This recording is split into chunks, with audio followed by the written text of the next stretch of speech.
Anda TV menebar hikmah, bersandar Al-Quran dan As-Sunnah.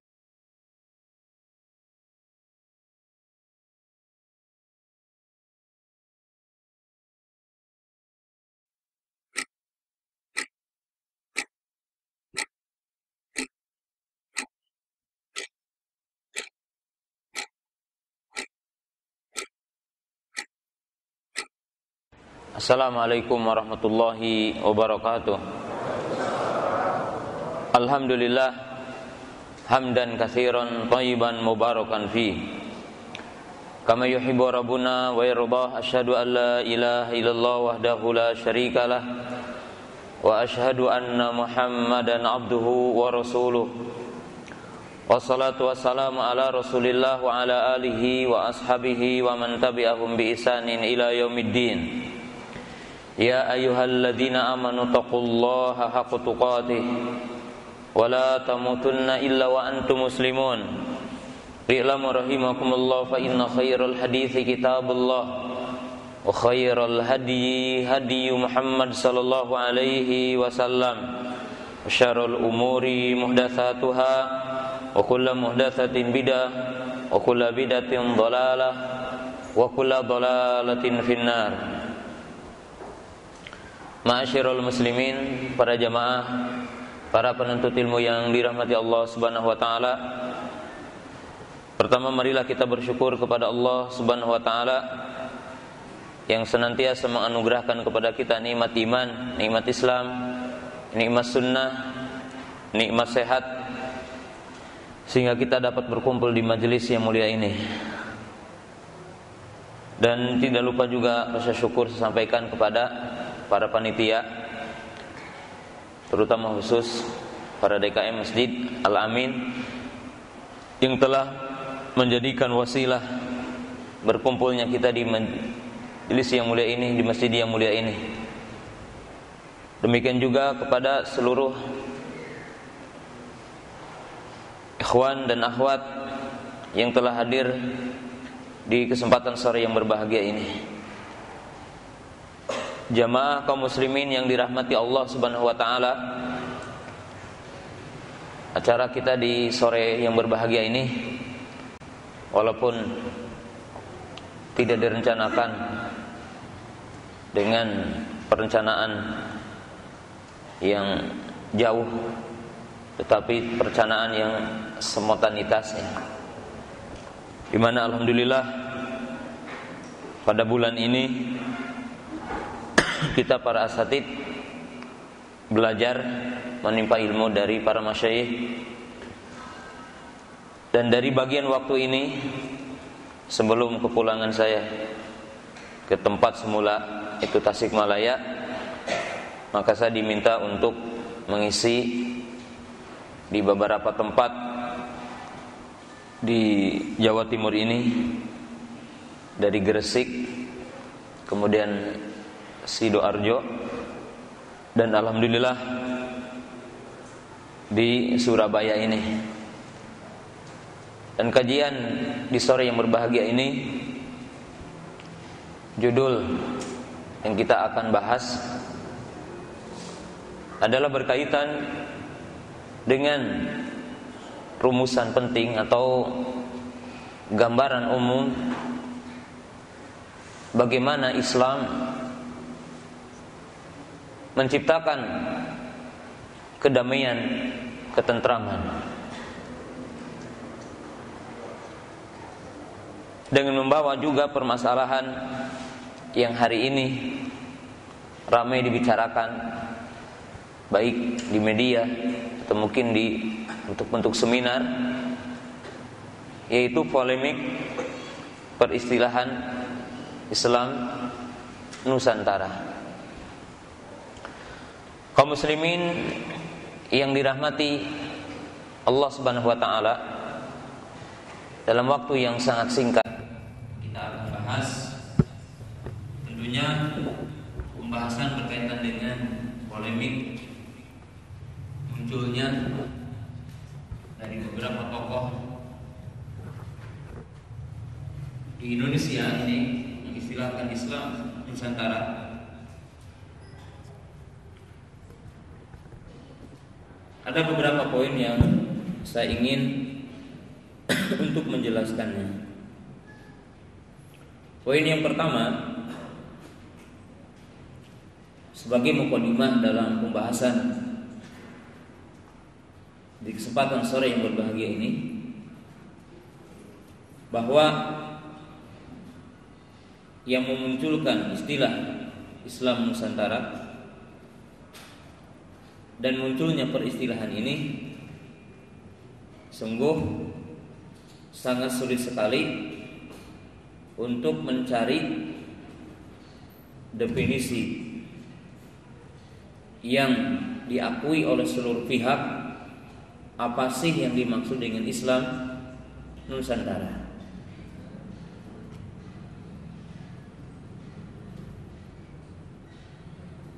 Walaupun pengistilahan ini udah dikumandangkan, bahkan udah disinggung oleh manusia nomor 1 di Indonesia ini. Dalam istilah kita, Presiden Islam Nusantara ini. Tetapi seiring bergemaknya istilah Islam Nusantara, menurut para peneliti, para pengamat, demikian juga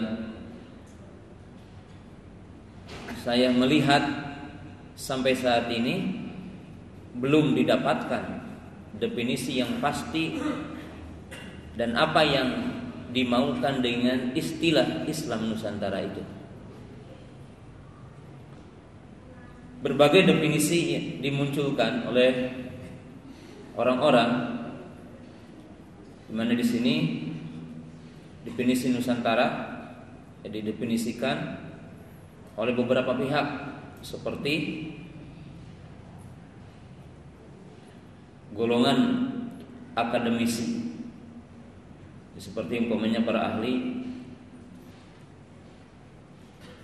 atau mungkin sejarawan.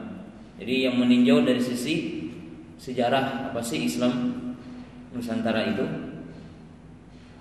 Demikian juga dari kalangan politikus. Maka terjadilah perbedaan pandangan tentang apa yang dimaksud dengan Islam Nusantara itu. Ada yang mengatakan secara sederhananya Islam Nusantara adalah bentuk penjelmaan Islam setelah berada dalam budaya Nusantara, yang digambarkan hasil penjelmaan, penyesuaian atau makna yang semaknanya antara Islam dengan budaya setempat. Maka dimunculkan istilah mereka menghormati kearifan budaya.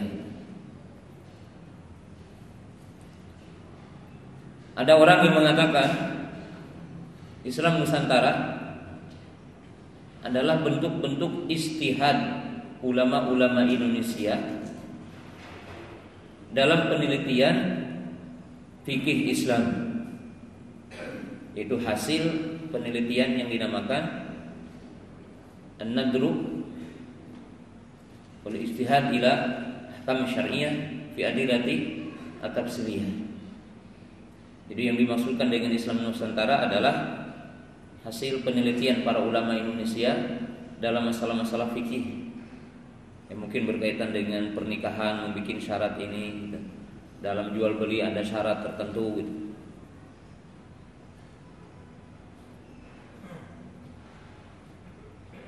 Dan berbagai pandangan yang tidak mungkin juga saya menjelaskan semuanya,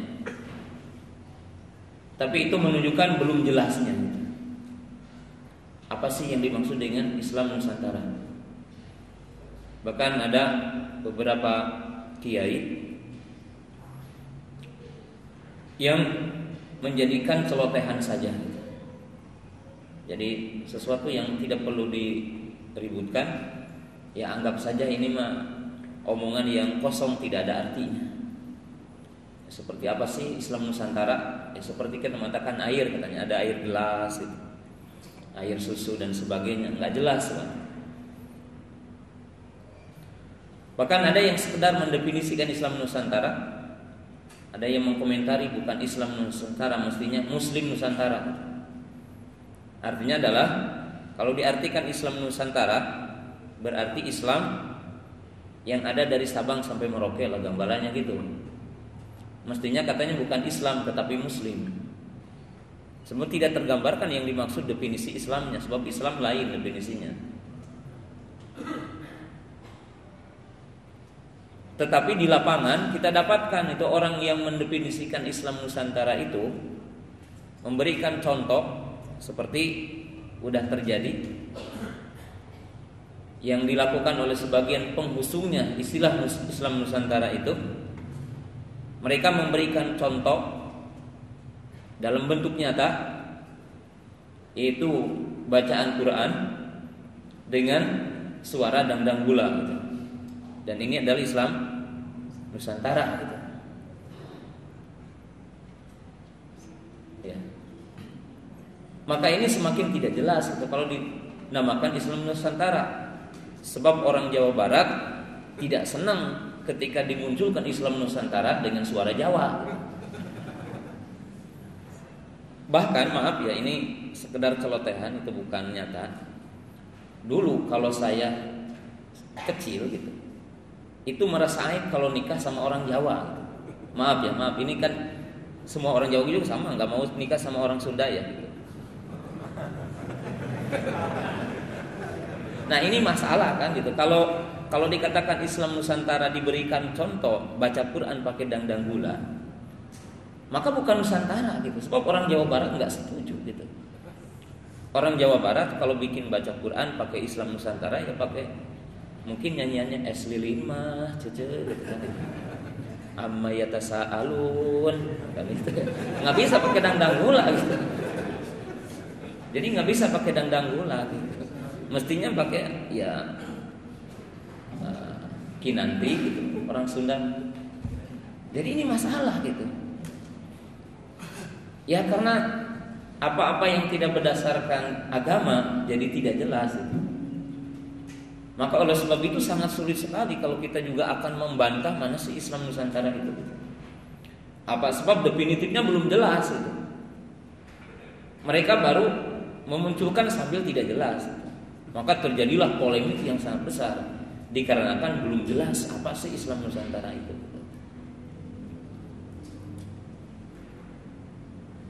Jemaah yang dirahmati Allah Ta'ala, kalau kita menilai mengamati ataupun memberikan ya hukuman penilaian latar belakangnya apa sih, ini juga belum jelas.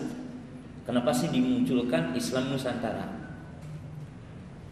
Sebagian para pengamat mengatakan, tapi ini hanya tuduh-tuduhan saja, lempar tidak jelas itu. Seperti melempar di waktu gelap. Apa sih latar belakangnya?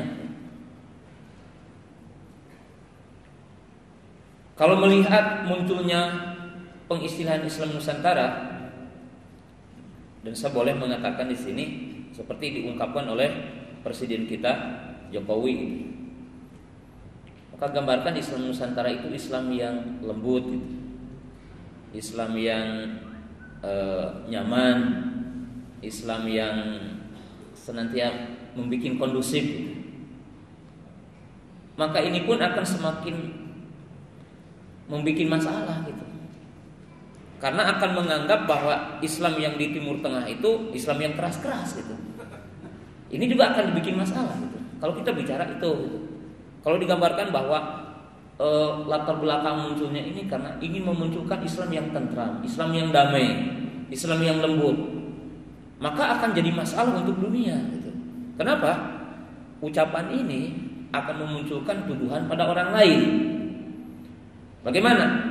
Seolah-olah mengatakan kalau Islam di Saudi, Islam di Mesir, Islam di Yaman, itu apa? Islam yang keras.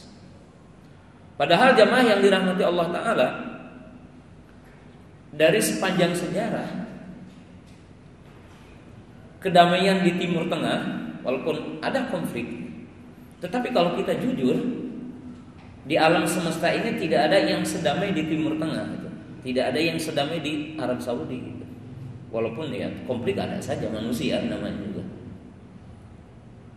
Di Yaman, selama saya hidup 4 tahun di Yaman, saya rasakan belum pernah ada konflik waktu itu gitu.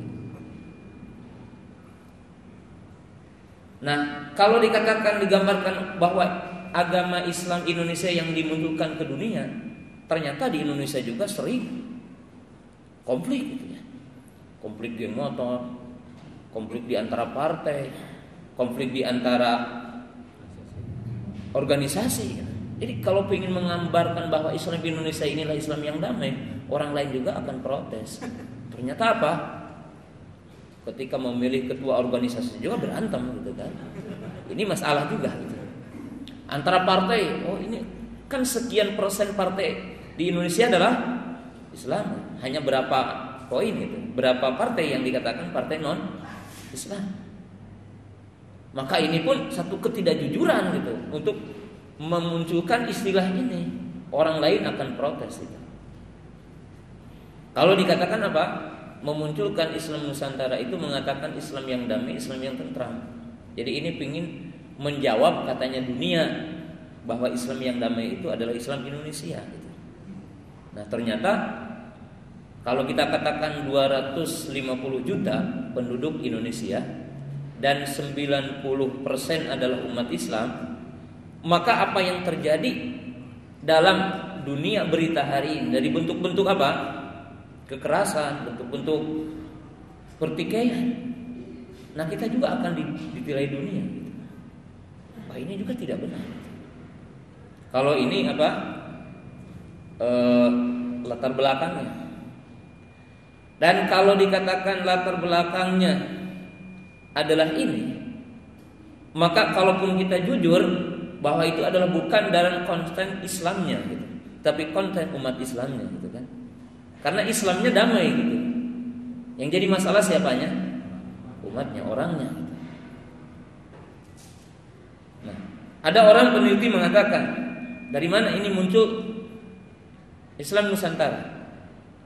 Bisa saja orang mengatakan ini hanya tuduhan. Namanya orang meneliti ya, bisa sah-sah saja gitu kan, asal ada datanya gitu. Dan saya juga bukan berarti saya setuju atau tidak, tapi ini yang muncul di tengah-tengah umat di Indonesia.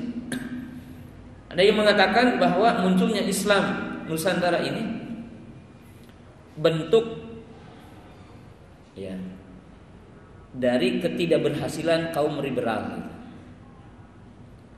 di mana kaum liberalisme dan yang semakna dengannya seperti dikatakan pluralisme dan semakna dengan istilah-istilah ini, ketika mereka mencoba memasarkan Islam liberal di Indonesia itu tidak laku gitu.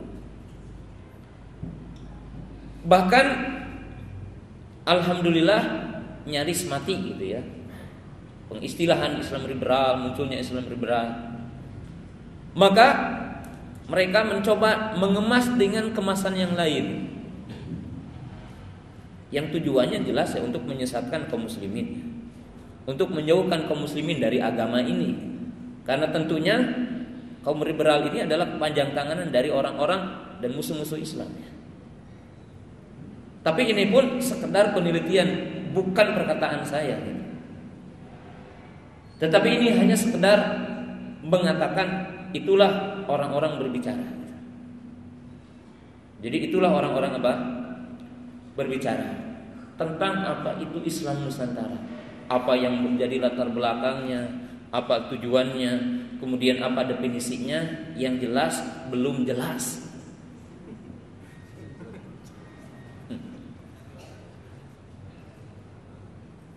Maka jamaah yang dirahmati Allah Ta'ala, terlepas dari semua itu, latar belakangnya apa, definisinya apa. Yang jelas didefinisikan apa saja itu adalah keliru.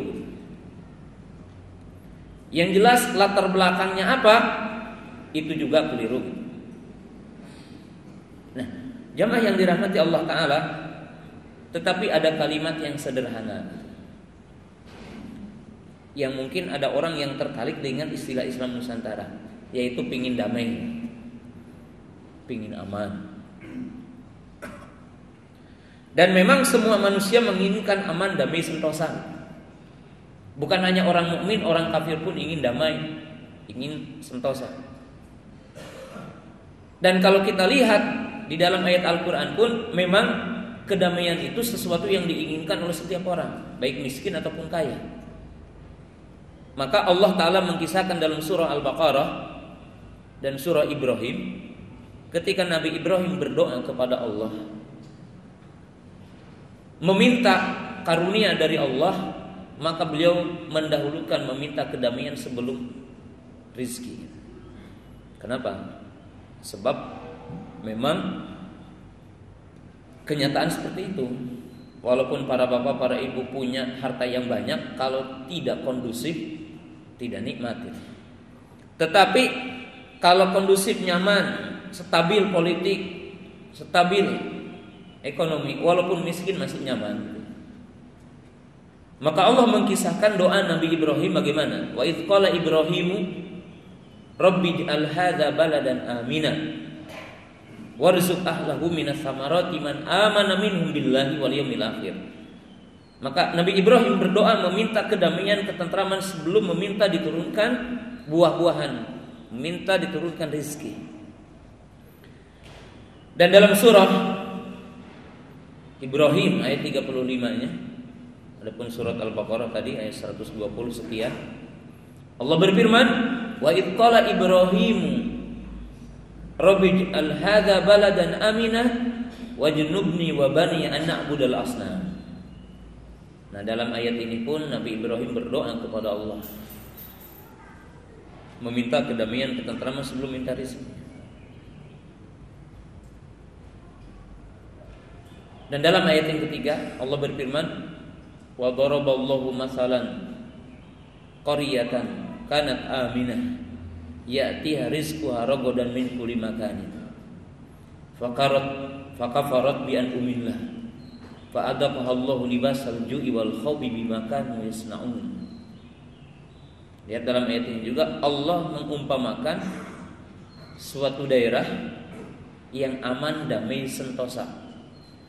Lalu Allah mengeluarkan rizki melimpah luah dari setiap penjuru tempat itu. Jadi dalam ayat ini pun Allah menyebutkan kedamaian, ketentraman dulu. Demikian juga janji Allah, wa'adallahu alladziina aamanu minkum wa 'amilus shalihat la yastakhlifanahum fil ardi kama istakhlafal ladziina min qablihim. Kemudian apa? Wala yumakkinna lahum dinahum alladzi irtadalahum wala yubaddina lahum min ba'di khaufihim amna. Jadi di sini menunjukkan bahwa kedamaian, ketentraman sesuatu yang didambakan oleh setiap manusia. Hanya saja permasalahannya apa? Berbeda-beda bagaimana menempuhnya. Sehingga ada seorang syair mengatakan apa? Tarjun najata walam tasruk masalikah fa inna safinata la tajri ala yabisi. Ada seorang syair mengatakan, kamu mengharapkan kemenangan, kedamaian, ketentraman, kebahagiaan, namun sayang kamu tidak menempuh sebab-sebabnya. Ketahuilah, tidak ada bahtera, tidak ada kapal yang berlayar di daratan. Maksudnya mesti menempuh apa? Sebabnya. Jadi menempuh sebabnya. Nah, jamaah yang dirahmati Allah Subhanahu wa taala, saya bisa menyimpulkan bahwa pengistilahan ini Islam Nusantara dari orang-orang yang berusaha mengusungnya kemudian mendukungnya, terlepas itu ada orang yang buruk hatinya gitu ya, yang punya perencanaan buruk dan sebagainya, kita lepaskan ini gitu. Tetapi tersirat gitu, dari memunculkan istilah ini ingin menciptakan kedamaian dan ketentraman. Karena apa yang terjadi hari ini dari orang-orang yang menghusung agama gitu ya, tergambar kekerasan gitu, di dunia ini. Seperti umpamanya apa yang muncul hari ini, ISIS umpamanya. Mereka menggambarkan daulah Islam dan memproklamirkan daulah Islam. Walaupun Islam jauh dari mereka, tetapi kan itu udah labelnya. Kemudian apa yang terjadi di Timur Tengah? Pertikaian. Apa yang terjadi di Mesir, apa yang terjadi di Yaman, apa yang terjadi di Irak, apa yang terjadi di Afghanistan. Dan semuanya menyebutkan label agama gitu. Maka sebagian orang menganggap, bagaimana sih itu menciptakan damai itu? Maka timbul pemikiran-pemikiran yang tadi gitu. Nah, maka jamaah yang dirahmati Allah Subhanahu wa taala, sesungguhnya di sini ada 3 jawaban penting gitu, yang mungkin menjadi satu landasan bagi setiap mukmin untuk sama-sama membicarakan apa sih kedamaian, ketentraman itu dan bagaimana mencapainya. Maka dalam kesempatan yang singkat ini, sampai jam 5 kurang nanti ya, karena kajian kita hanya sampai maghrib saja, menyisakan waktu soal jawab sisanya. Saya akan membicarakan 3 hal penting. Poin yang pertama dan utama, yaitu sesuatu yang tidak boleh ragu bagi setiap mukmin. Bahkan idealnya tidak tercacati dalam hati seorang mukmin sebuah keraguan untuk mengatakan bahwa sumber kedamaian adalah Islam. Kedamaian dan keadilan hanya ada dalam Islam. Untuk mengatakan setiap mukmin, setiap muslim bahwa kedamaian, ketentraman, keadilan akan terjadi di muka bumi ini apabila manusia ini memegang agama ini. Dan perkara ini harus diyakini sepenuhnya. Bagi orang yang ingin menyempurnakan imannya, maka dikatakan la yatatarraqu fihi syak, dalam istilah bahasa Arab, tidak terbetik, tidak tersimpan noda sedikit pun keraguan untuk mengatakan as-sa'adatu wal 'amnu ma'al Islam au bil Islam. Dan untuk mengatakan poin ini adillati minal kitabi was sunnati wal aqlis sahihi wal waqi'i. Dan untuk mengatakan poin ini, kita bisa mengumpulkan 4 dalil bahwa keselamatan, kedamaian, ketentraman akan terjadi hanya dengan Islam, hanya apabila kita melaksanakan Islam, hanya apabila kita itu beragama dengan dinul Islam. Dan bagi setiap muslim tidak boleh ada ragu. Dan saya akan bawakan 4 dalil hari ini. Pertama, dalil dari Quran. Dari Quran begitu banyak yang menunjukkan bahwa hanya Islamlah, hanya syariat yang Allah turunkan kepada manusia melewati Muhammad SAW yang akan menciptakan kedamaian. Sekedar contoh dari dalam Al-Quran adalah firman Allah Ta'ala, ya ayyuhalladzina amanu taqullaha wa aminu bi rasulihi yu'tikum kiflayn min rahmatihi wa yaj'al lakum nuran tamshuna bihi wa yaghfir lakum dzunubakum. Wa qala Allah Ta'ala fa imma ya'tiyannakum minni hudan faman tabi'a hudaya fala yadillu wa la yashqa. Wa qala Allah Ta'ala man amila salihan min dzakarin aw untha wa huwa mu'minun wala nuhyanahum hayatan thayyibah.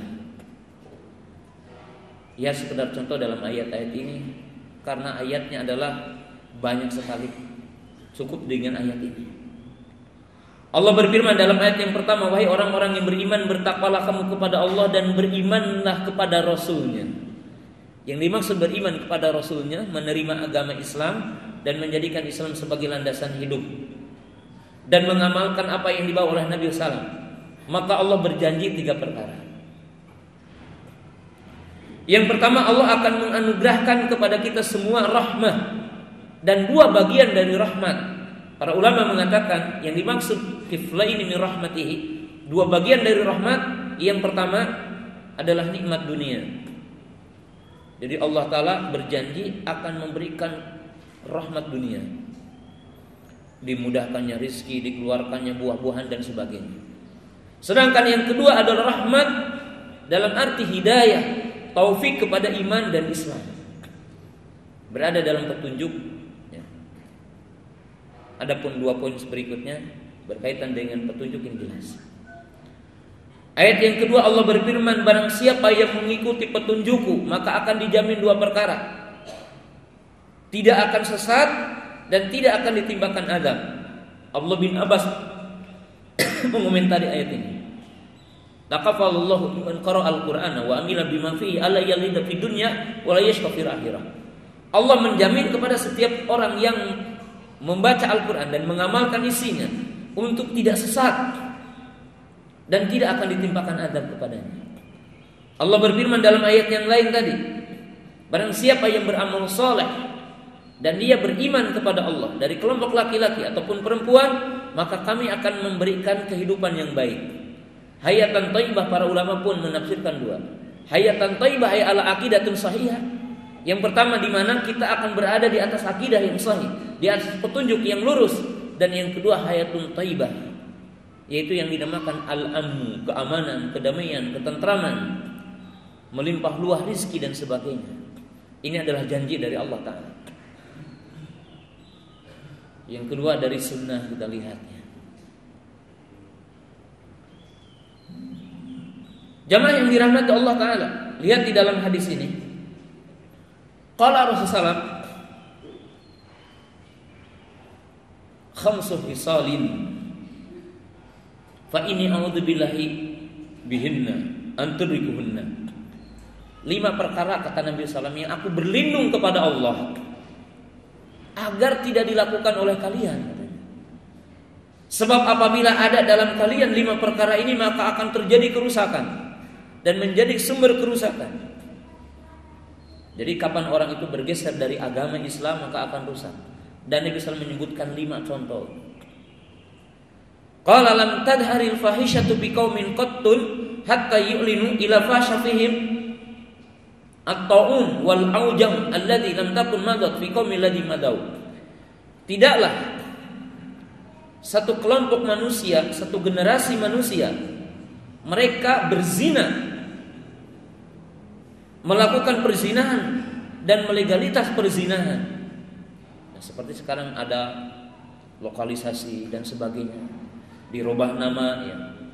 Yang dulu mungkin pezina sekarang diganti namanya PSK, pekerja seks komersial, yang menjadikan sebagian orang itu tidak sensitif lagi dengan maksiat ini.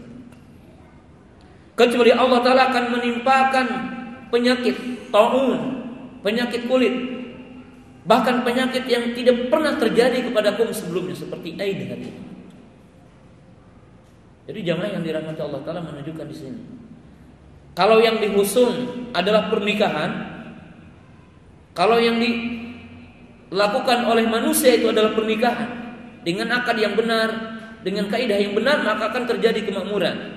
Tapi kalau terjadi apa yang terjadi hari ini, perzinahan, laki-laki dengan laki-laki, perempuan dengan perempuan, akan terjadi kerusakan. Kemudian poin yang kedua, Nabi SAW memberikan perkara yang sederhana. Walam yanqusu al-mikyala wal mizana ila khulihu bisinina wasidatil maunati wa jurus sultani. Tidaklah satu generasi mereka mengurangi timbangan dan takarannya. Lihat nih, dalam jual beli, dalam segala apa saja mereka mengurangi takaran dan timbangan, kecuali akan disulitkan perekonomiannya, akan disulitkan turunnya hujan, dan akan berkuasanya pemimpin-pemimpin yang zalim. Jamaah yang dirahmati Allah Ta'ala, kalau kita sekarang berbicara tentang kezaliman, apa yang kita lihat hari ini, karena kehidupan masyarakat kita biasa melakukan zalim itu, bahkan mungkin direkayasa. Para bapak, para ibu, kita lihat sekarang menjual kayu itu mahal. Kalau orang sekarang istilah sekian mili, ternyata kalau diukur sekian. Ketika dikompir kepada penjualnya, Pak, kalau pingin ukurannya pas, harganya bukan yang ini. Ya, seperti ada jualan apa? Dukuh Palembang.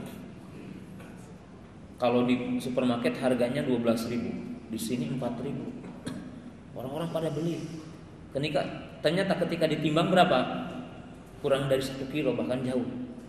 Ketika ditanya, kenapa Pak menipu saya? Enggak menipu saya. Kalau pingin 1 kilo ya harganya 12.000, bukan 4.000. Tapi kan udah biasa terjadi.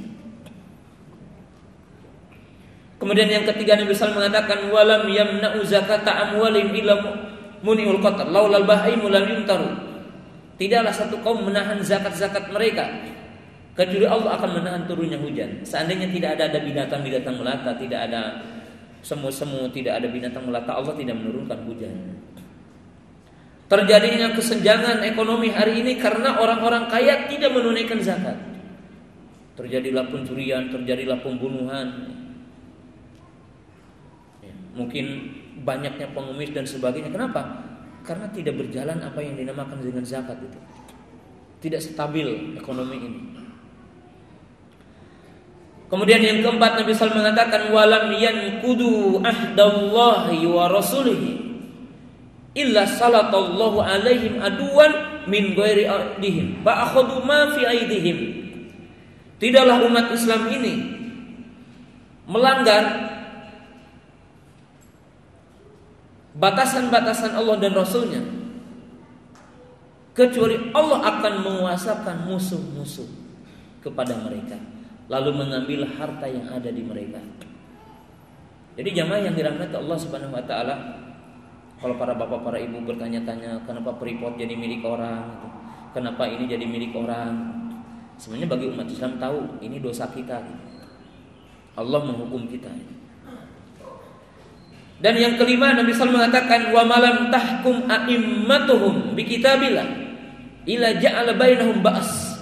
Tidaklah para pemimpin yang tidak berhukum dengan hukum Allah kecuali akan terjadi pertikaian, pertumpah darahan di antara umat ini. Maka di dalam hadis ini, hadis yang sederhana sekali, Nabi SAW menyampaikannya setelah sholat subuh. Ya ma'syarul muhajirin, khamsu khisalin fa inni a'udzu billahi an tudrikuhunna. Ini cukup satu hadis. Yang ketiga, akal yang sehat. Pandangan dan akal yang sehat menilai kapan akan terjadi kedamaian, ketenteraman di alam semesta ini. Jawabannya apa? Menurut akal sehat, apabila manusia itu berhukum dengan hukum Allah. Kita berikan pandangan dua sisi. Jamaah yang dirahmati Allah Ta'ala, tidaklah kita mengetahui alam semesta, bumi, langit, siang dan malam, planet-planet, bintang-bintang, dengan nama-nama yang dikasih nama oleh sebagian peneliti. Ada bintang ini, ada planet ini, ada planet ini, disebutkan ada 9.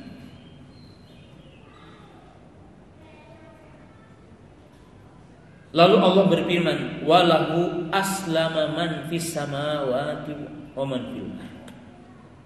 Allah berfirman, kepadanya lah tunduk yang ada di langit dan ada di bumi. Tidak ada dari alam semesta ini kecuali tunduk kepada ketetapan Allah.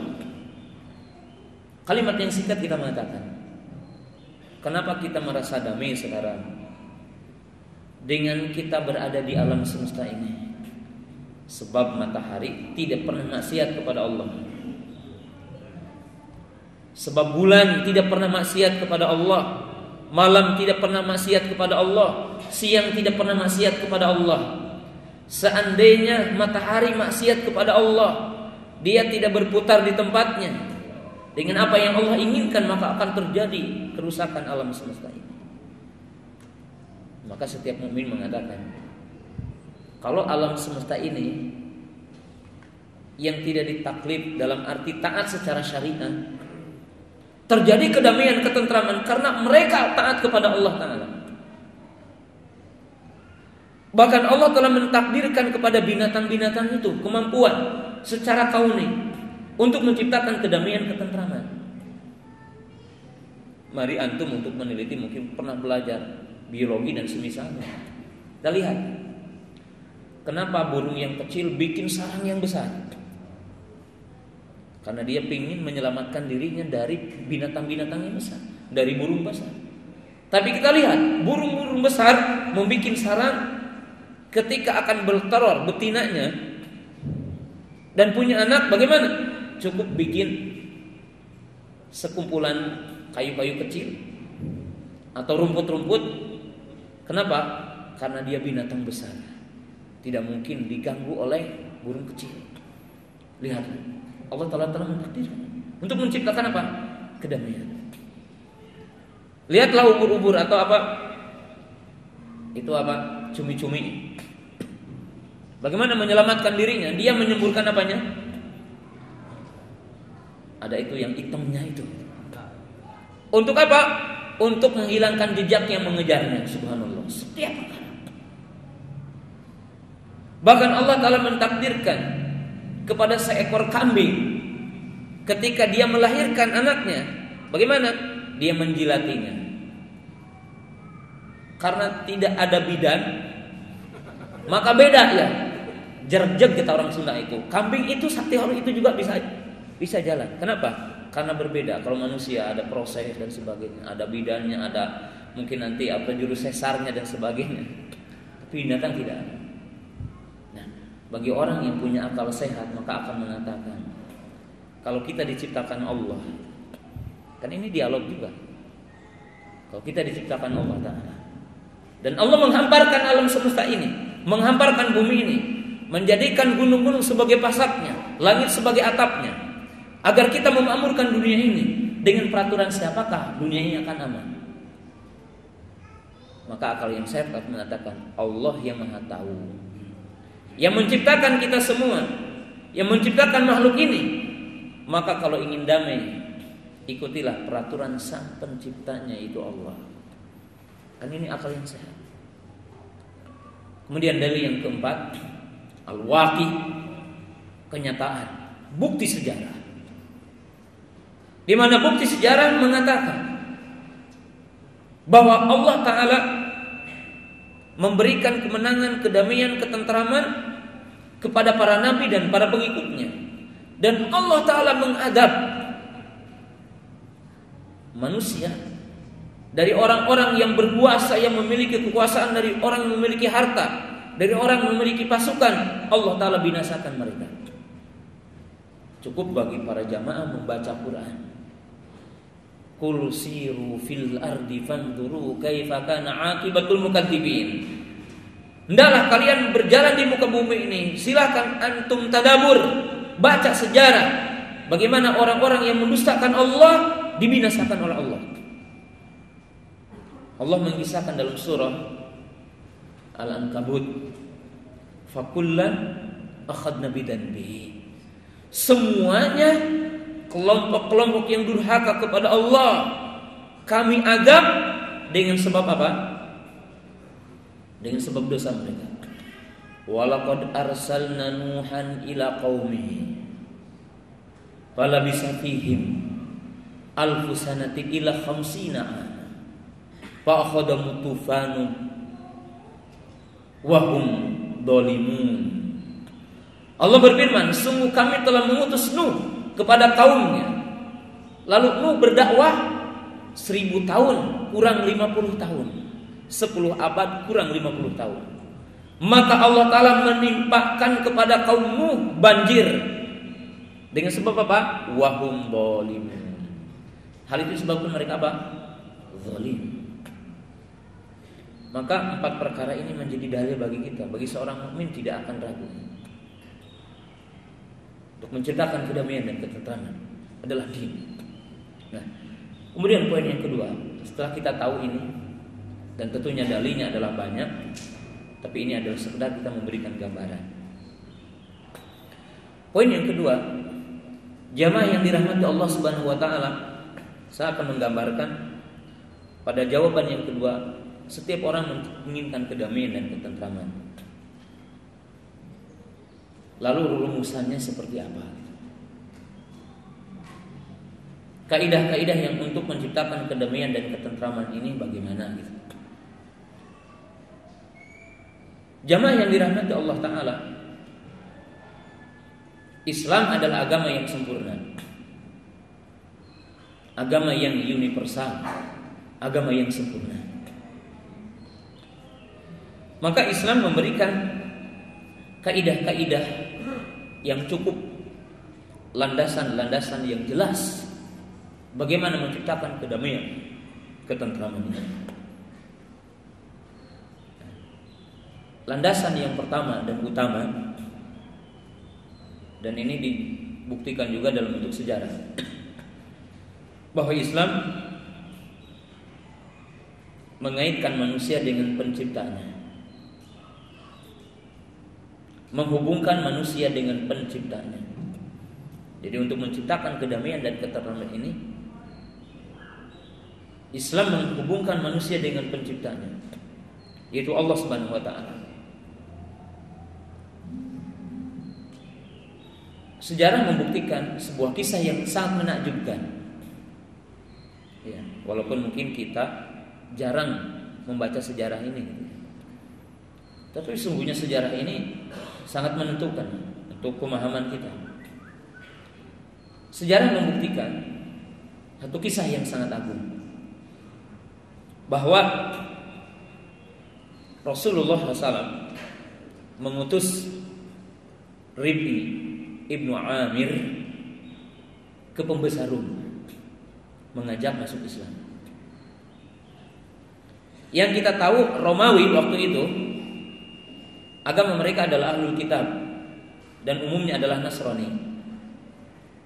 Umumnya mereka adalah Nasrani. Kemudian yang kedua, punya budaya, mereka mengagungkan pemimpinnya, pembesarnya, tetapi pengagungan itu dengan cara paksaan, dengan cara penindasan. Karena digambarkan seperti apa budayanya waktu itu, tidak lepas juga seperti budaya mungkin kerajaan-kerajaan di Indonesia dulu. Itu digambarkan di mana apabila seseorang akan menghadap kepada rajanya, maka kalau akan menghadap tidak boleh berjalan, tetapi dia harus apa? Mesok, ya, jalannya apa namanya? Ya, jongkok. Dan apabila pergi tidak boleh dengan punggung, maka dia harus yataqahqar, ke belakang, mundur. Dan ini, maka Nabi SAW mengutus Rib'i Ibnu Amir membawa Islam. Rib'i Ibnu Amir seorang pemuda yang perlente, gagah, perkasa, naik kuda. Dan dia datang ke pembesar Rum dan tidak turun dari kudanya. Tidak turun dari kudanya, sebagaimana disebutkan dalam hadis yang sahih. Maka para penggawa dari pembesar Rum ini hampir mendebas, jadi mendebas batang lehernya, karena ini dianggap tidak beradab. Jadi tidak menghormati, istilah sekarang apa? Budaya setempat itu, tidak menghormati. Tapi pembesar Rum sedikit bijak. Dia mengatakan, biarkan apa yang mau disampaikan oleh orang ini. Maka beliau mengatakan, sesungguhnya aku diutus oleh Nabi SAW sebagaimana Allah mengutus Nabi Muhammad SAW. Dan beliau mengungkapkan dua kalimat. Adapun aku diutus sebagaimana baginda Rasulullah diutus untuk apa? Liyukhrijan nas min ibadatil ibad ila ibadati rabbil ibad wa min jurul sultani ila adil Islam. Hujjah qawiyah. Beliau mengatakan, adapun aku diutus oleh Nabi SAW sebagaimana Allah mengutus Muhammad. Untuk apa? Untuk mengeluarkan manusia dari penyembahan kepada sesama makhluk untuk menyembah Sang Pencipta yang satu, yaitu Allah. Jadi di sini dihilangkan tentang kepanatikan warna kulit, kepanatikan nasab, kepanatikan negara. Maka manusia diikat dengan Sang Penciptanya, yaitu Allah.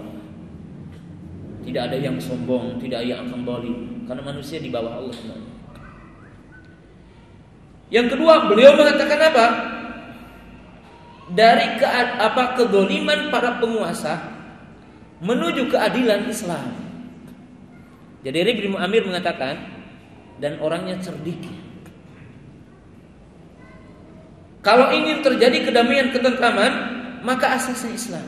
Hanya dengan dinul Islam, kata beliau. Bukan dengan dinul muluk, bukan dengan agama para raja, dan bukan dengan aturan para raja, tetapi dengan aturan Islam akan terjadi kedamaian ketentraman.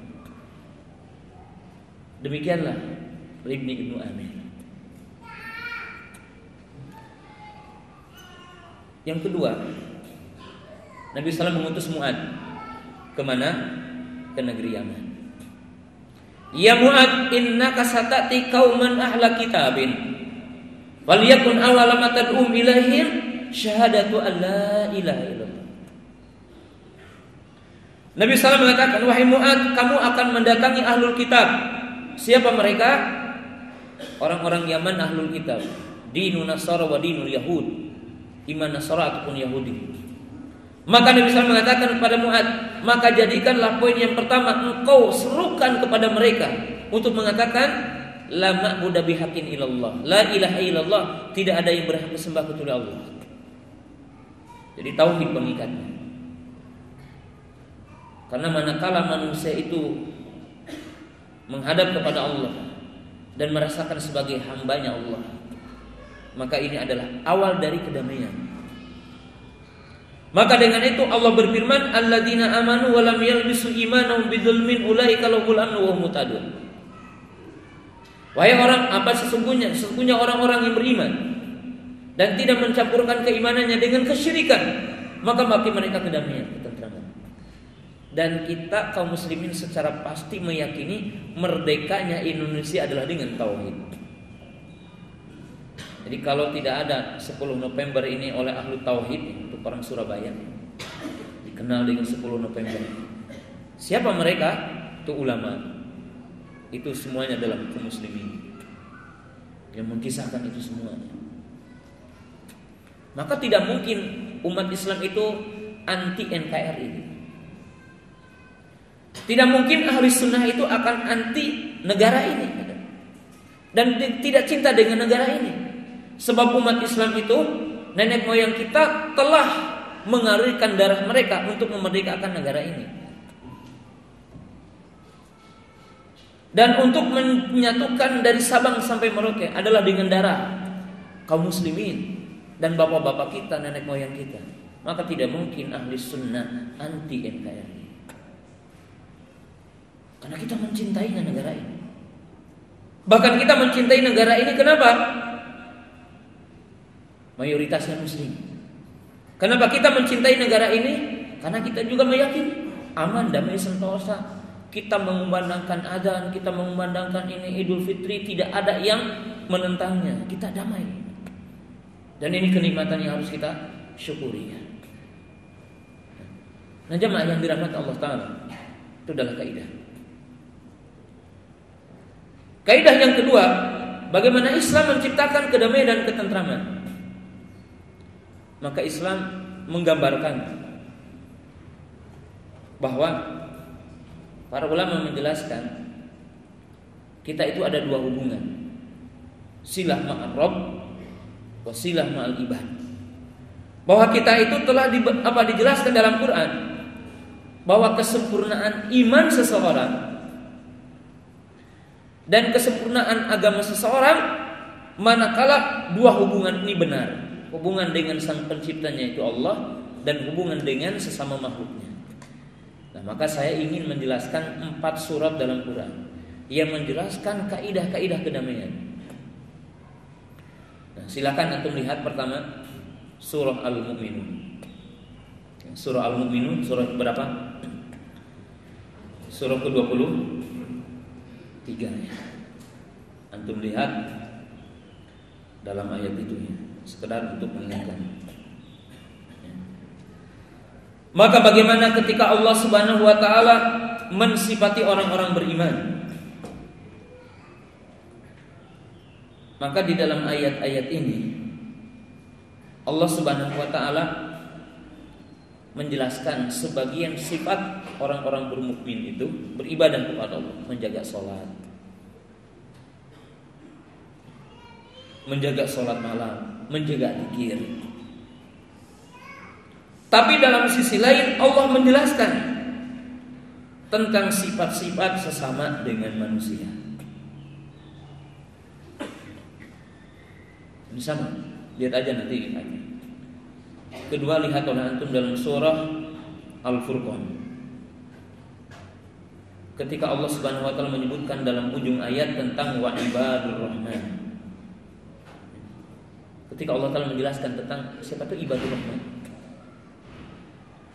maka Allah Subhanahu wa taala menjelaskan tentang sistem hidup yang sangat indah.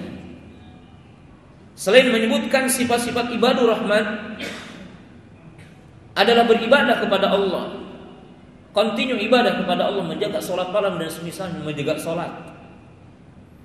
Maka Allah Subhanahu wa taala menjelaskan sifat-sifat lain tentang apa? Mereka berzakat, mereka bersedekah, bahkan mereka itu dalam berekonomi jelas, mengimpakkan harta tidak berlebih-lebihan, perhatian kepada istrinya dan keluarga semuanya gitu. Ini kan tatanan hidup. Bagaimana Allah Taala menjelaskan? Kemudian yang ketiga, lihat dalam surah Luqman. Bagaimana nasihat Luqman kepada anaknya? Disebutkan tidak boleh syirik, tidak boleh musyrik, tidak boleh sombong, tidak boleh berjalan dengan sombong. Ya.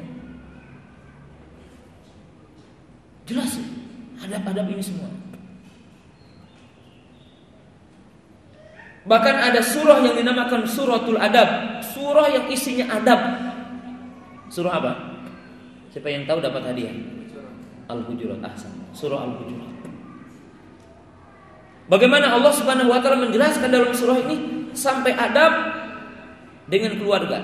Kalau antum punya anak, disebutkan di situ disapi.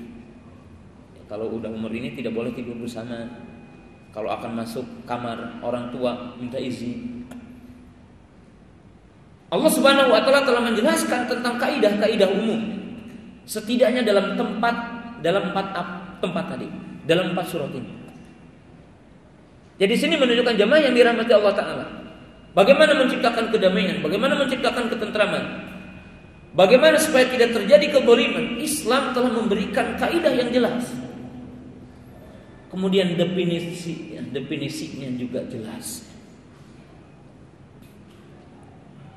Nah, jemaah yang dirahmati Allah Taala, lihat ini. Sisi lain, kita wajib mengatakan dengan tegas. Coba sistem ekonomi Islam, sistem pinjam meminjam dalam Islam sangat jelas sekali. Bagaimana untuk menciptakan kedamaian dan ketentraman ini? Ayat yang terpanjang dalam Al-Quran berkaitan dengan apa? Pinjam meminjam, berkaitan dengan buyu, berkaitan dengan jual beli. Allah Ta'ala menjelaskan kaidah yang sangat agung. Bahkan begitu indahnya Islam. Mari kita cermati beberapa contoh yang begitu indah, yang tidak lepas setelah ibadah kepada Allah, perhatian kepada sesama. Kalau antum menelaah tentang puasa, lihat bagaimana puasa menciptakan keindahan, menciptakan kedamaian, menciptakan ketentraman. Contoh-contoh kecil. Pertama, orang ketika puasa tidak boleh melaknat, tidak boleh gibah, tidak boleh namimah, tidak boleh mencela. Bahkan Nabi SAW mengatakan kalau orang puasa tapi mencela orang, puasanya tidak dapat pahala. Hadisnya tahu? Malam yada qaula zuri wal amila bihi falaysa lillahi hajatin an yada ta'amu wa syarabahu. Jadi puasa untuk menciptakan apa? Kedamaian, indah. Telaah lagi yang kedua.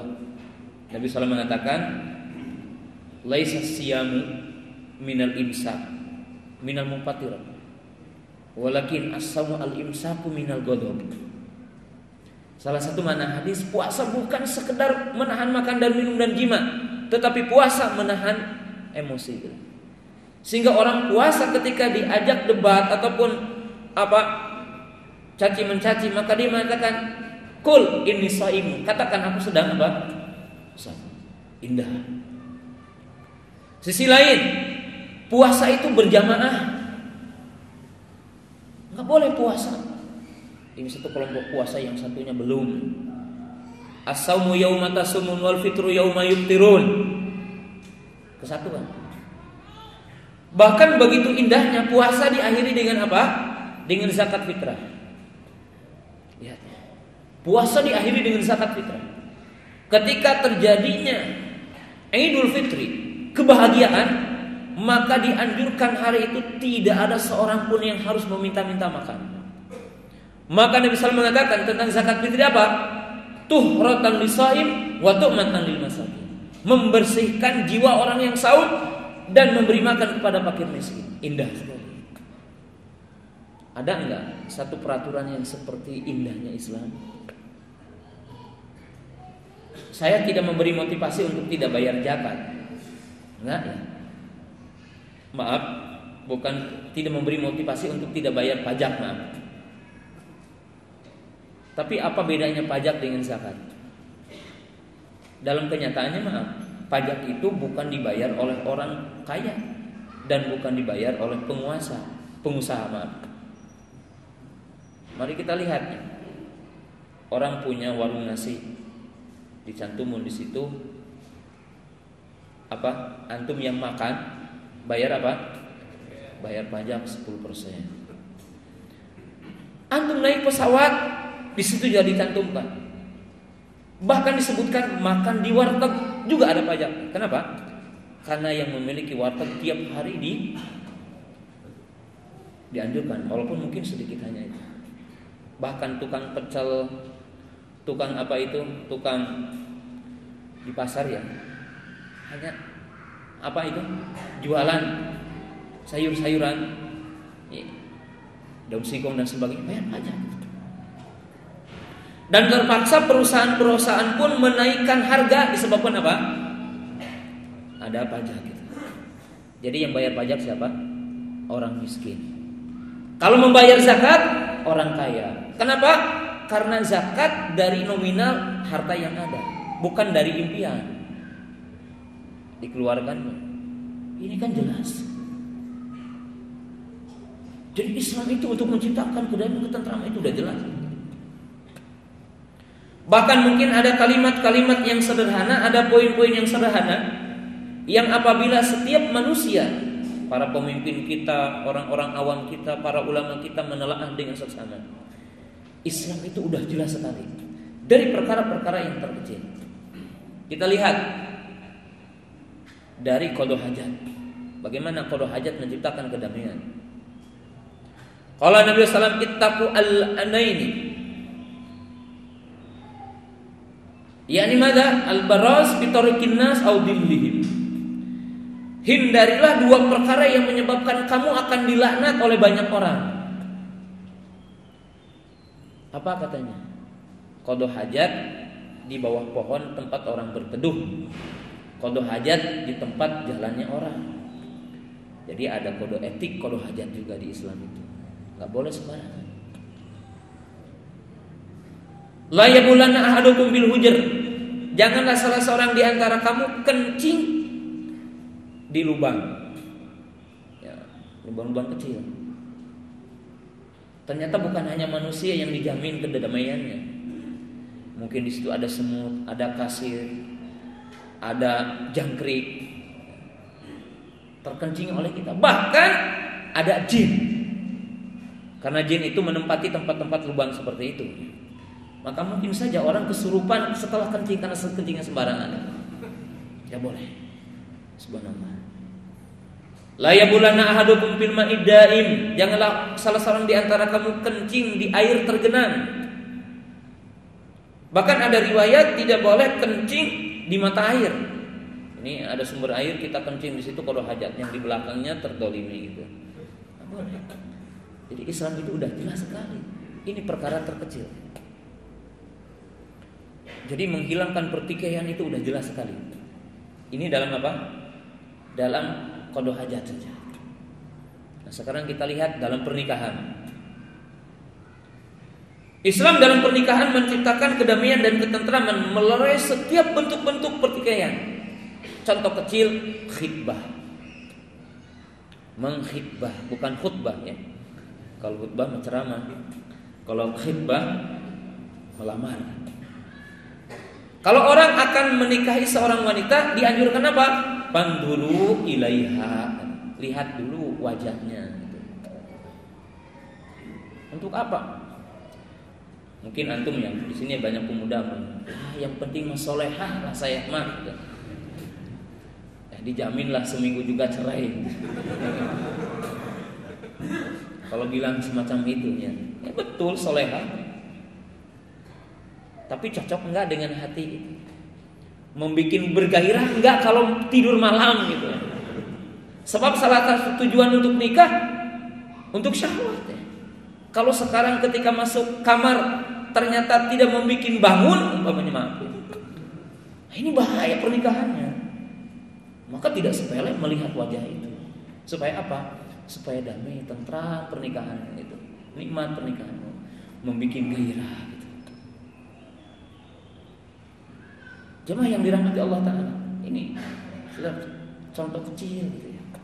Dalam Islam menciptakan kedamaian. Mungkin walaupun saya sering mengungkapkan ini, kenapa ada idah ketika talak? Jadi kalau kita mentalak istri, idah 3 kali bersih. Seorang wanita tidak boleh nikah kecuali sudah bersih 3 kali gitu. Apa sih rahasianya? Ternyata melerai pertikaian. Supaya apa? Supaya jelas si fulan ini anak siapa. Karena menurut para ahli dikatakan bahwa jejak air mani laki-laki ya, tidak sirna dari wanita kecuali kalau udah bersih 3 kali. Sehingga tidak bersatu antara satu air mani dengan air mani yang lain. Sehingga fulana binti fulan, fulan binti fulannya jelas. Bahkan seandainya ini kan disebutkan kalau wanita itu digarap oleh banyak laki-laki. Ya kalau sekarang kan ada tes DNA. Maka ditentukannya asbah katanya. Siapa yang paling mendekati wajah mana nih? Berarti itu yang paling kuat air maninya katanya. Bahkan dalam Islam itu tidak boleh kalau antum mengadopsi anak dinisbatkan kepada kita. Bahkan hukumnya akan mendapatkan Allah, malaikat dan manusia itu. Termasuk pembuka pintu neraka orang yang mengatakan fulan bin fulan, padahal bukan, hanya sekedar apa? Diangkat. Dan Islam ini dua jelas sekali. Jadi menciptakan kedamaian, ketentraman. Contoh yang lain dalam jual beli, pinjam meminjam. Islam memberikan gambaran yang sederhana. Kalau minjam tidak boleh mengambil keuntungan. Kalau meminjamkan tabarruk. Kalau antum meminjamkan uang, meminjamkan mobil, tidak boleh mengambil keuntungan. Manfaat, maka ada kaidah umum. Ayu qardin jaro manfaat fihi riba. Setiap pinjam meminjam yang mengambil manfaat itu riba. Dan ada hal yang mungkin tidak diperhatikan oleh kita. banyak mungkin antum juga yang duduk di sini ada yang lalai. Manfaat dari meminjam ada dua kata para ulama. Manfaat ainiyah, dhahirah, maklumah. Jadi manfaat ainiyah seperti begini. Saya pinjamkan uang 10 juta, nanti kembalinya 12 juta. Ini kan ain ya, barang itu. Saya pinjamkan kepada antum kambing ini, nanti kembali 2 kambing umpamanya dan semisalnya. Tapi ada mungkin gini. Kebetulan antum kerja di Pemda, lalu pinjam uang ke seseorang. Akhi, pinjam uang ya 10 juta. Tapi tolong saya akan bikin ini, tolong antum percepat gitu. Itu juga sama riba, nggak boleh. Dan mungkin kita tidak sadar ya kalau hal semacam ini. Antum meminjamkan kepada orang, tapi antum memberikan syarat. Saya akan pinjamkan kepada antum uang, tapi tolong saya bantu negosiasi, bantu nego dengan si fulan akan beli rumah. Antum kan dekat sama dia. Itu riba, haram hukumnya. Tapi kalau teman kita dikasih pinjaman lalu membantu kita, ya tidak apa-apa. Yang dimaksud kalau tadi apa? Mensyaratkan. Dan kita masih banyak ini poin yang kedua itu. Hatta yang udah ngaji karena tidak tahu itu. Karena yang terbayang oleh kita riba itu kalau apa? Ain saja. Nah, maka Islam memberikan kalimat yang singkat. Kalau tabaruk, kalau kita meminjamkan tabaruk. Artinya mutlak meminjamkan, tidak boleh mengambil keuntungan. Dan ini sangat indah sekali Islam. Jadi bukan aji mumpung orang itu. Oh ini mumpung butuh dia ini disembelih gitu. Islam itu sangat sederhana dan terjadinya kedamaian ketentraman ini dengan sebab ini. Jemaah yang dirahmati Allah Subhanahu wa taala. Jadi poin yang kedua ini yang saya sampaikan adalah poin yang sangat jelas sekali.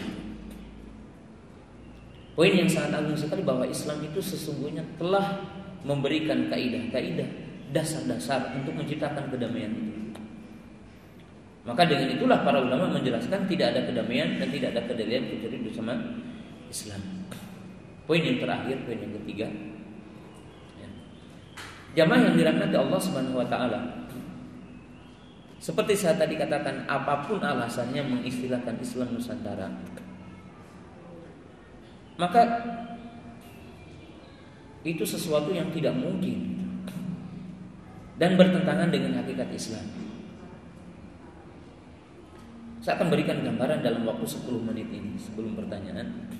Gambaran-gambaran yang singkat untuk kita membuka alam pikiran kita. Poin pertama kita gambarkan begini. Kalau Islam seolah-olah dibagi dua, ada Islam universal, ada Islam Nusantara.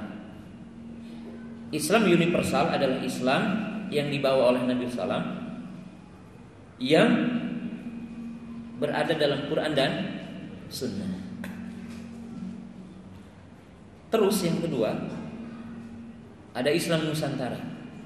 Gambaran singkatnya, Islam Nusantara adalah hasil apa ya istilah-istilahnya, memang istilah kreasi gitu. Tentang Islam dengan budaya. Maka akan timbul pertanyaan ketika Al-Jumadi Arza memberikan definisi ini gitu. Islam Nusantara dengan Islam universal. Orang akan bertanya-tanya. Setidaknya akan bertanya dengan mengatakan kalimat yang singkat begini. Nah sekarang bagi orang Indonesia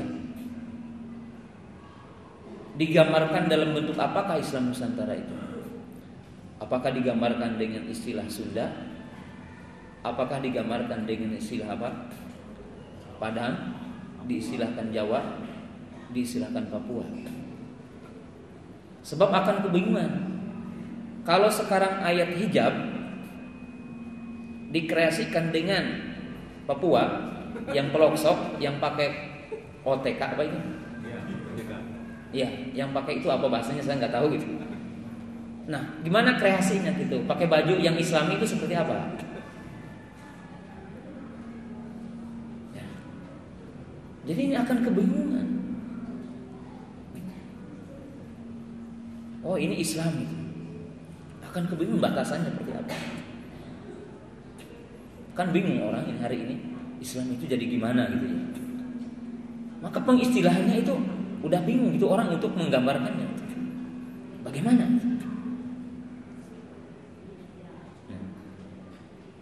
Yang kedua, kalau dikatakan Islam Nusantara dan Islam universal dengan poin tadi, maka timbul pertanyaan yang kedua, Islam yang dibawa oleh Nabi SAW apakah sama dengan budaya Arab? Jadi Islam yang ada di dataran Arab itu Islam mana gitu? Islam Arab, Islam Quraisy, atau bagaimana? Maka sejarah membuktikan, fakta membuktikan bahwa ketika Nabi SAW mendatangi kota Mekah dan diutus di situ, orang Mekah bagaimana? Mereka biasa membunuh anak perempuan. Mereka biasa minum khamr. Mereka biasa apa? Berzina. Mereka terjadi apa? Pertikaian di antara kabilah. Nah, lalu timbul pertanyaan, apakah Islam yang diriwayatkan sampai kepada kita hari ini, yang itu dikatakan Islam Arab itu dalam istilah mereka, apakah hasil kreasi Nabi SAW dengan orang kafir Quraisy? Apakah hasil para sahabat kreasi antara dalil dengan apa? Dengan fakta di lapangan atau bagaimana? Maka orang akan menjawab, bukan. Karena Nabi SAW mengatakan, kullu syai'in min amril jahiliyah fahiya tahta qadamayya maudu'un. Karena Nabi SAW mengatakan ungkapan yang sangat indah. Beliau mengatakan, setiap perkara jahiliyah, ya, artinya bertentangan dengan agama ini, maka aku hilangkan semuanya. Maka aku hilangkan apa? Semuanya. Di sini menunjukkan apa? Bahwa budaya harus mengikuti apa? Dalil. Jadi budaya harus mengikuti apa? Agama. Jadi budaya harus mengikuti apa? Agama. Maka itu jawaban yang sederhana. Jawaban yang lain dalam poin yang ketiga ini, kita berkata, apa yang dimaksud Islam Nusantara atau Islam dengan budaya? Jamaah yang dirahmati Allah Subhanahu wa taala,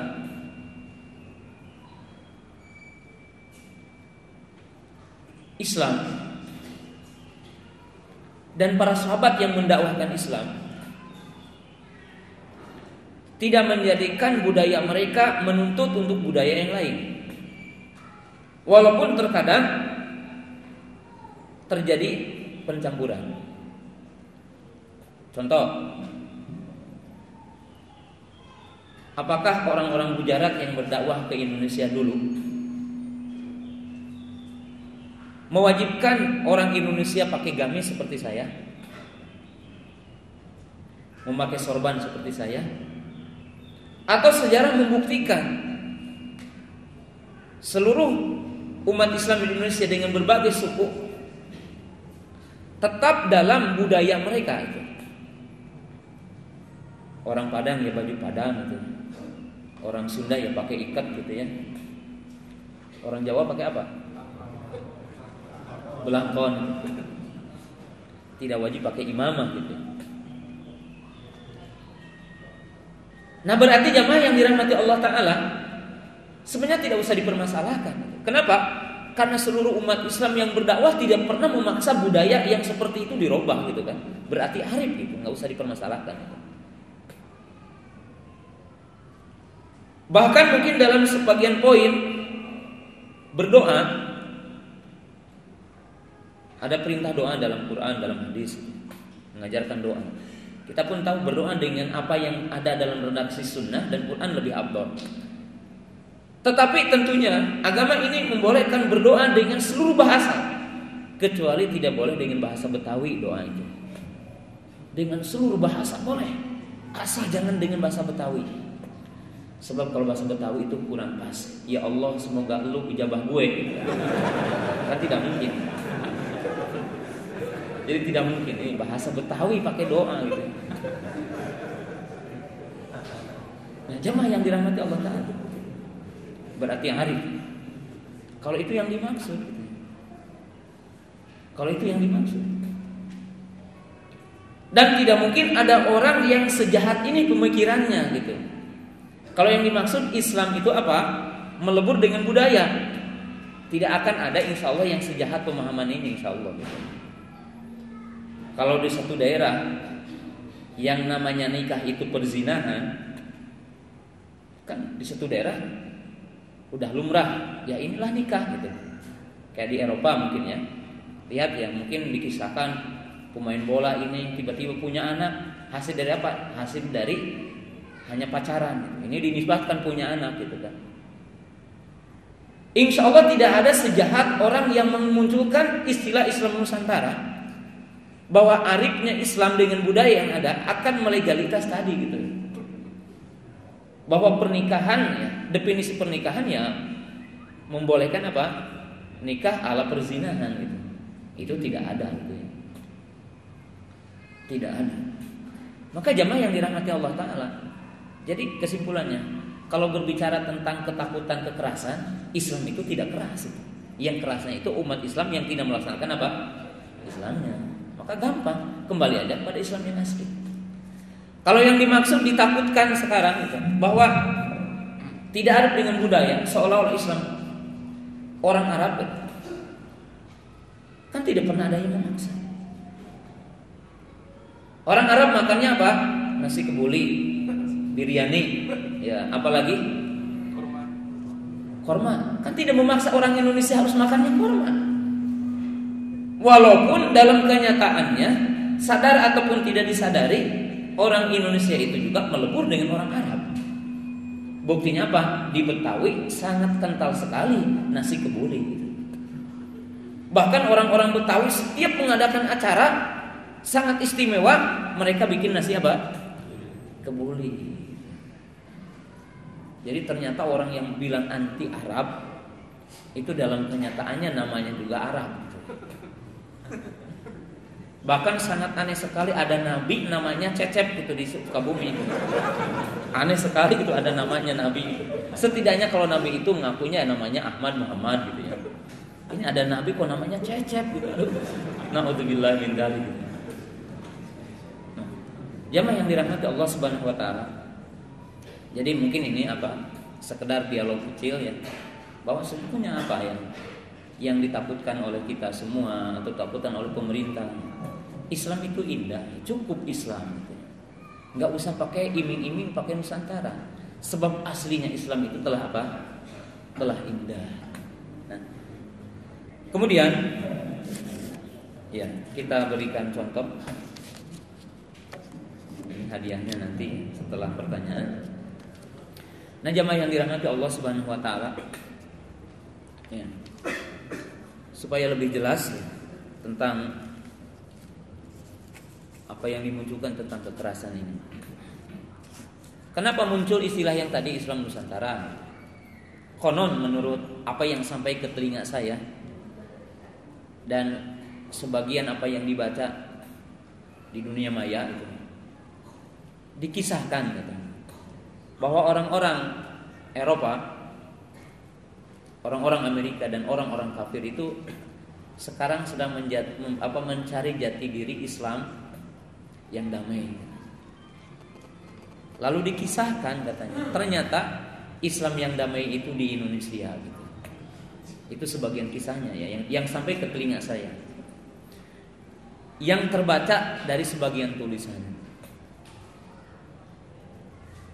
Nah, jamaah yang dirahmati Allah Subhanahu wa taala, ternyata mungkin ini cerita bohong itu. Cerita tidak benar. Sebab jamaah yang dirahmati Allah Subhanahu wa taala, kekerasan yang ada kalau jujur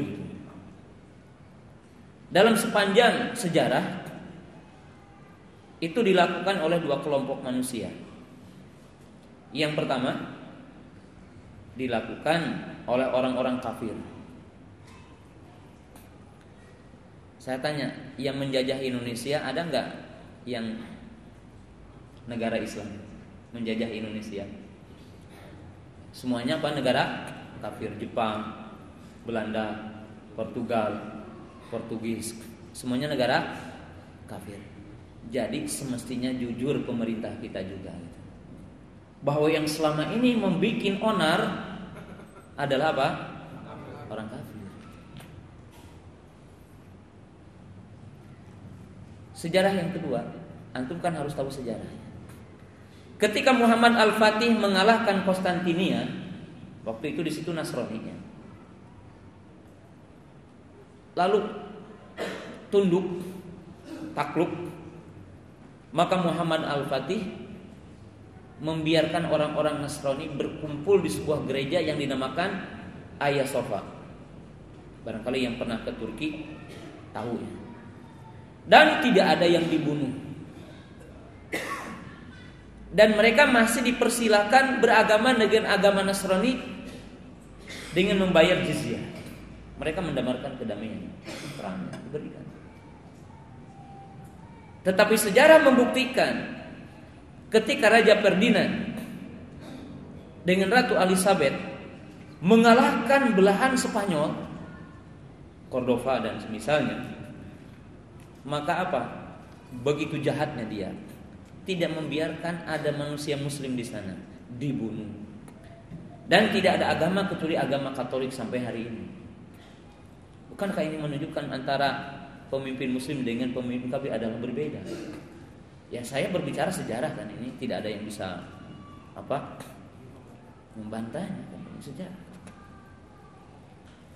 Kemudian kalau kita berbicara apa yang terjadi di Palestina, apa yang terjadi di Afghanistan, apa yang terjadi di Irak, apa yang terjadi di Mesir, siapa di belakangnya?